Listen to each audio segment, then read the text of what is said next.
মোটামুটি কেদারনাথের পথে 12.5 ঘন্টা হয়ে গেছে। সকাল 4:30টায় শুরু করেছিলাম। এই যে শান্তি যাচ্ছে সামনে লাঠি হাতে, আমার এই যে লাঠি সম্বল। এখন আমরা দুজনে পেছনে পড়েছি, বুড়ো বুড়ি। মোটামুটি প্রায় 12.5 ঘন্টা হতে চললো, আরও 20-25 মিনিট বা আধ ঘন্টা লাগবে। এই যে আমরা দেখতে পাচ্ছেন বরফের দুদিকে দেওয়াল, এই বিশাল বড় গ্লেশিয়ার। এই গ্লেশিয়ারের মধ্যে ঘোড়া, খচ্চর, কাদা, হাগা, মোতা, গায়ে গা লাগানো, জুতো কাদা হওয়া, সে এক নারকীয় দৃশ্য। বলে লাভ নেই, সারাদিন হেঁটে হেঁটে তো শরীরের অবস্থা শেষ। এখন কেউ গোলা টিমে মেরে দিলে বাঁচি। এসে যখন গেছি আর একটু দেখছেন গ্লেশিয়ারটা, এই যে বড় বড় পাথর রেখেছে। এই পাথরগুলো একটা গায়ে পড়লে পারে আমাদের বাবার নাম খবর হয়ে যাবে। আছে বাঁচবো। চলো ভাই জলদি গ্লেশিয়ার সে আগে বাড়ো। তো এই যে বরফের দেওয়াল, এই যে টোটাল বরফের দেওয়াল, এই বরফের দেওয়ালের ভেতর দিয়ে যাচ্ছি। পুরো প্রায় 8 ফুট 10 ফুট বরফের দেওয়াল টোটাল গ্লেশিয়ার। এই বরফ বলতে প্রায় এখনো 15-20 দিন, 1 মাসও লাগতে পারে। 1 মাসের মধ্যে যেসব দর্শনার্থীরা আসবে তাদের জন্য বরফ থাকলো। এই বরফ সব ধুলে ফুলে করে কালো হয়ে গেছে। এইসব বরফ পিছলে ধ্যানছে যারা সব এসে যাও। কাদা, হাগা, মোতা, এই যে বরফ দেখতেছে।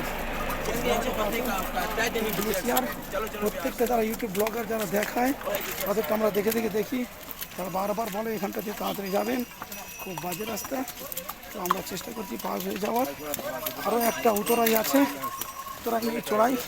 ওই চড়াইটা আজকে শেষ করতে পারলে শান্ত জার্নি হবে। আশা করি মোটামুটি বাবার দর্শন পেয়ে যেতে পারি আজকে হয়তো।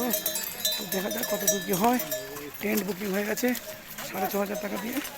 আমরা লাস্ট যাচ্ছি মোটামুটি। দেখতে পাচ্ছেন দাদা, এই যে পিঠ্ঠু, এই পিঠ্ঠু দেখুন পাগুলো এরা সুন্দর করে তালে পা ফেলে। প্রত্যেকটা 4 জন করে নিয়ে যায়। 4 জন আমি দেখাতে পারছি না, জমিদের সাথে কাদা মিলে প্রত্যেকের পাগুলো একদম তালে পড়ে। এই পিঠ্ঠু, এই ঘোড়া আর এই খচ্চর, এদের পাল্লায় পড়ে আমাদের মতো দর্শনার্থীদের অবস্থা করুন। মনে হয় এদের জন্য কাজটা, আর আমরা যারা অপাঙ্কেও এদের জন্য রাস্তা নিই। এরা কেউ না, খালি ঘোড়ায় করে নিয়ে যেতে পারি হলো 5,000, 7,000, 10,000, 12,000 দিকে এসো। চলো সবাই চলো আর একটু ভিডিও করে নি। এই ব্যাপার এসো। তো এই হচ্ছে গ্লেশিয়ারটা পেরিয়ে গেলাম। সামনে দেখি দেখতে পাচ্ছে এই চলছে মন্দাকিনী রিভার। আর এই দিকটা পুরো গৌরীকুণ্ড। সকাল 4:32 থেকে জার্নি শুরু করেছিলাম। এখনও পর্যন্ত শুধু ওই টুকটাক লস্যি শশা ফসা ওই সব খেয়ে মনোরকম বেঁচে আছি। জার্নি চলছে, 5 মিনিট বসি এগোই, শেষ আর হতে চায় না। যখনই বলি আর কত 6 কিমি 2 ঘন্টা ধরে 6 কিমি আর ফুরোয় না।